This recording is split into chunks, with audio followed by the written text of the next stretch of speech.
Well, hello everybody and welcome back to the channel on a beautiful day here in the middle of nowhere, Manitoba, where I thought today I'd talk to you from a sense of beginner's gardening, because that's about the only place I can give some solid advice on, well, some of my favorite things to grow because they're easy, they're productive, and they're infinitely valuable in the long term. So let's take a kind of a look around the yard and gardens at my permaculture collection, because ultimately fruits and berries, some of the easiest things to grow, and they are going to be your best long-term investment. So yeah, let's start looking around the yard and I'll show you what I'm talking about. Now, probably not the prettiest example of a permaculture bush right now, because it is just the beginning of May here in Manitoba, so spring's only just kind of coming around. We still have a couple more threats of snow. Hopefully that's all they are. Tragically, you know, I still got this mess beside it here. I'm going to get rid of that this year, obviously, and hopefully plant a few more of these red currants. Now, when we bought this thing, it was, maybe this tall, and on sale clearance at Walmart for, I believe, $4. That was 7 years ago, 6 years ago.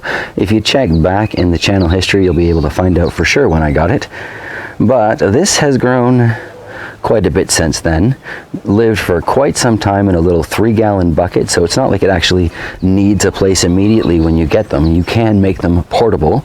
I used to call it my semi-permaculture garden, if that helps the search.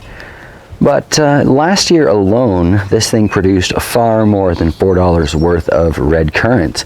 Now, they're a tiny, delicious little fruit, and you do have to compete with the birds to get them, but this is going to keep producing for years. And being a fruiting bush, the theory is I can take cuttings, root those, and add to my collection. So from that one $4 purchase, I'm going to be able to put one there, and as I move the water collection, we're just going to kind of make a nice little line here of red currants, and it's going to be absolutely delightful. Now, I might put some of our next bush in between, just to kind of grow down in the bottom of it and use the space a little bit better. So I'll show you what that is, and that would be this tiny little gooseberry here, which is more of a Manitoba. Yes, hello girls. The chickens, as always, have to say their piece. What is it with me and diva animals? Anyway, the gooseberry is more of a Manitoba hardy plant, and you can see it's already throwing out greens. It doesn't care about the coming snow potential or the fact that we're still getting nights that are technically below freezing. This is not a very large bush. This is about the same age as the red currant, and maybe comes up to about my knee. It's really not huge. However, it is really easy to root cuttings from this. I'll show you this one I'm working on here. Took one of the longer branches, tucked it into the soil, and over the course of the springtime, I'm hoping these guys will throw out roots. Then I'll be able to cut these here, and I'll have 2 more gooseberry plants, because that's exactly what happened here. And this year, I'll show you, hopefully it still stays fairly solid, but I can use that to pick up the whole bucket. So it has clearly rooted, and if we look carefully, I know my camera quality kind of sucks right now, but there is green coming out already on this one, and it is no longer attached to the main body of the bush. So here's another example. I love the leaves on these gooseberries. Quite cute. Anyway, so this is ready to go. We're going to be giving it away to one of our neighbors shortly, because some of the long-term value is these are really easy to make cuttings, add more to the collection, add to your yard, and or give away to your friends and family. And then while we're still looking at long-term affordable purchases, this Saskatoon berry did cost a little bit more, but it was also part of the permaculture collection. It lived for a couple of years in a little 3-gallon bucket. You can see already hopefully you can see, starting to throw out buds. It's going to be quite beautiful this year. We got a few berries off it last year. You can see a couple of dried examples. Hopefully you can. A couple of dried examples there. This is also known as a service berry or a June berry. Saskatoons to me, because Manitoba born and bred. But yes, again, you can take a cutting from this, or You can take a chicken if you want. Anyway, you can take your cutting from this, you can root it, and you've got a whole new plant. Or you can wait for them to go crazy like they've done out front and just start throwing up young plants. I'll show you that in a second. So those Saskatoon berries we were looking at were planted 4 to 5 years ago when we got out here. And here we have a couple of examples that were planted, according to Google Earth, about a decade before we moved here. And as you can see, they get to be fairly large. You can well imagine the number of berries that bushes of this size produce. So it's not too much of a fight between us and the birds. Plenty for everybody. But here I am standing, and I'd say it's probably twice as tall as I am, so in the neighborhood of 12 feet so far. We haven't trimmed these because I'm kind of curious to see how big they can get. But what we see at the base here is once they're well established and the birds are knocking the berries off and they're drying and nature's doing its thing, these bushes become incredibly productive, and there are probably over 100 of them in there. So if I really wanted to, I could go in there with a claw and dig them out and move them and either sell them for some potential revenue, or I could just plant them all around the yard, which is, well, both of those kind of something we're considering. But one thing I've discovered is you got to kind of be careful when you're trying to dig these suckers up, because those roots go deep and they go in and they're all intertwined, and I've had one heck of a time pulling these out trying to transplant them. And I have, as of yet, been unable to successfully transplant one of these Saskatoons because, and as we discovered the other day, hence the fresh holes here, there used to be a rock garden here, a rather deep and solid one. So those roots are all intertwined in that. If any of you wonderful viewers have a suggestion on how I can deal with a subterranean rock garden that is holding the roots on those, I would absolutely love to hear it in the comments, because I would love to be able to start sharing these around the neighborhood. We gave a few of them away, hoping that they can root them, because there are some very talented gardeners out here, and actually traded some of them for Shock's upcoming Mother's Day present. I say upcoming, but she already knows it's here. But look at these things, monster Saskatoons. So yeah, well worth the investment there. A few years, if you're staying at your property, it's fantastic. So again, from the category of long-term value, I was able to trade a few of those Saskatoon, I'll call them pups, baby Saskatoon bushes that we tried to dig up, and some cuttings from a few of these other berry bushes and a couple that you've seen, for a hardly used garden claw, which is fantastic because Shocks loves these things. And I'll show you what I did to our previous one. Last year, found myself rather a large rock and gave it too much twist for the handle. So I've got a friend who still works in the machine shop. I'm going to see if I can get him to toughen this up a little bit and maybe even make it a little taller for me. So we'll have his and hers versions.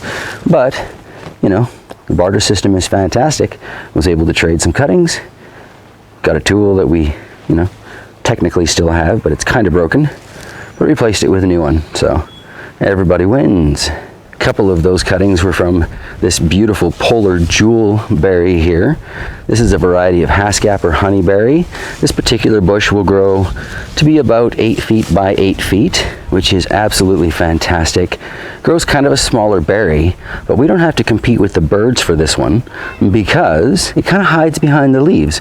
So if you really want to harvest these bushes, you've got to actually lay on the ground and look up at it. So make sure the sun, just don't do it at noon is kind of what I'm saying there. But these are beautiful. We picked these up for maybe $10 each. And again, we can see, because it's a Manitoba hardy type fruiting bush, it's already throwing out those leaf buds. And this will be one of the earliest ones to produce fruit for us. Again, we got well over the purchase price of that in berries last year. It produced the berries year before that. And like so many other things, this came from the Okanagan Valley before we came out here. It lived in a 3-gallon bucket for several years. I thought I killed it a couple of times, but clearly I didn't. It's alive and well. Then we have this poor Borealis Housecat berry. Unfortunately, it gets shade a little bit longer. so it's never grown to its potential. This one will get to be about 4 feet by 4 feet, much like the last berry. It's a honeyberry, Housecat berry, well, Borealis Housecat, so it's a Housecat berry.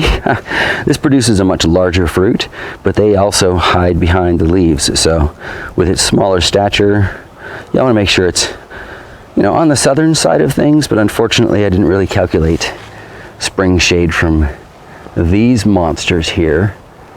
And really, sun and shade calculations are about the hardest part of growing most of these berry bushes, which is why I think they're a great place for beginners, because you can grow them. This one was in a 3-gallon bucket for ages, and move them around if you're a renter. So, you know, getting things established, building up towards your down payment, you can grow these in a portable system. Like I said earlier, check out the semi-permaculture garden videos from probably 5 to 6 years ago, and you'll see exactly what I'm talking about. Not hard to maintain at all. Just make sure there's a few holes in those buckets and you're good to go.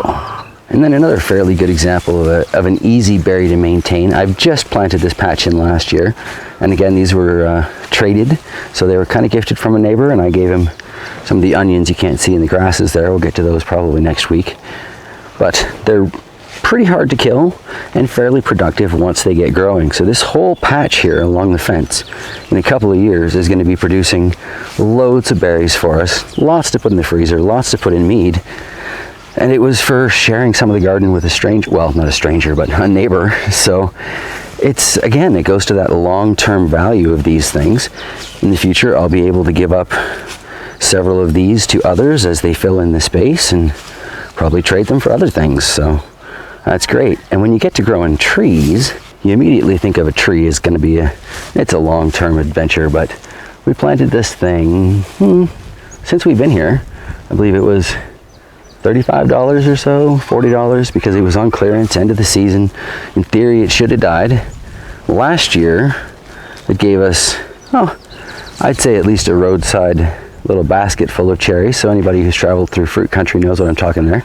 But basically your standard grocery store size. So it didn't pay for itself last year, but this year it's going to produce more fruit. They're going to be larger because it's more well established, and it will continue to pay for itself in many, many years to come. And then sort of the weirdest option we've got here is this 3-variety pear tree, because pears are a little trickier and they need multiple varieties to pollinate apparently. So this one, I would say, is easily the most expensive. This cost us about $70, and we somehow managed to get it from Brandon to Strath, so that's a good hour drive, in our little Ford Fusion there. It was tight, it was funny, but it worked. We just planted it just last year, so we haven't had a chance to see it, produce anything. But it looks like we're starting to see the buds and nubs on the vast majority of this tree. So it does appear to have survived. Now it's just time to see what it's going to do with its first season. And that's always exciting. I'm not expecting any fruit from the first year, or even the second really, but by about that third we should start to see smaller ones being produced on there, and over the first few years, again, they should get larger as we go. So even though it costs $70 to get started, you dig a hole, you make sure it's got some nice organic rich compost type soil in there mixed with it, you plant it in, you water it well, you let nature take its course, and you pretty much never need to think about these things again except at harvest time. For the most part, I don't water any of these fruit trees, I don't water the berry bushes. Nature just takes care of itself. Another option that's kind of like that, and a good place to start for beginners, hasn't yet come up, but this is the rhubarb patch. And in the very center of that, you'll see over the coming weeks and months, the rhubarb will kind of grow up and blossom out of there, and each year it gets a little bit larger. I'm hoping in a couple of years it'll actually cover that little wooden frame it's in, and we'll start to get some decent pie harvests out of that. So it's absolutely fantastic. These long-term fruiting and berry bushes and stuff. You know, it's another good option? Strawberries. They're hard to see in some of the places here because they're just little and they're just kind of spreading out on their own. But you can see them down there. And these will produce berries for us, these will produce runners for us, and eventually we'll have very large numbers that took this place over because of one that survived. It was kind of an accident, actually. I thought they were all dead. I dumped the soil in here. The next spring rolled around, I discovered we had a strawberry.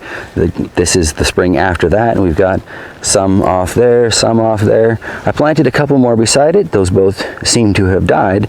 So as far as I know, these should all be pine berries, actually, not actual strawberries, but very similar in growth pattern and nature. So that is another really good option for people that are just getting started in gardening, that want something that's going to produce for year after year, and maybe you don't have a lot of money, so you can invest in a seed that's going to give you something that one year and you'll have to grow it again, like the peppers and tomatoes and stuff that we all love. Or you can invest in maybe a plant that will grow and produce for you year after year after year. And the thing is, a lot of people ask me in the comments, what are your favorite things to grow and why? So I think this video probably does a fairly good job of answering that. I mean, I'm obsessed with growing peppers, obviously. I love growing the random garden and just kind of put more food on the family table. But the things that I enjoy growing the most are kind of the set it and forget it things in the garden, like the fruit trees and the berry bushes, because I can give away cuttings, I can give away fruit, I can keep putting plenty of it in our fridge and freezer. It's a good long-term investment. And for me, a lot of gardening it's about that long-term investment. So I hope this video has been helpful. If you found it interesting, entertaining, any of that stuff, feel free to click like, go ahead, share it, whatever works for you. But yeah, thanks for sticking around. And I'll be back next Sunday talking about, I don't know, other random stuff in the garden. Take care, everybody.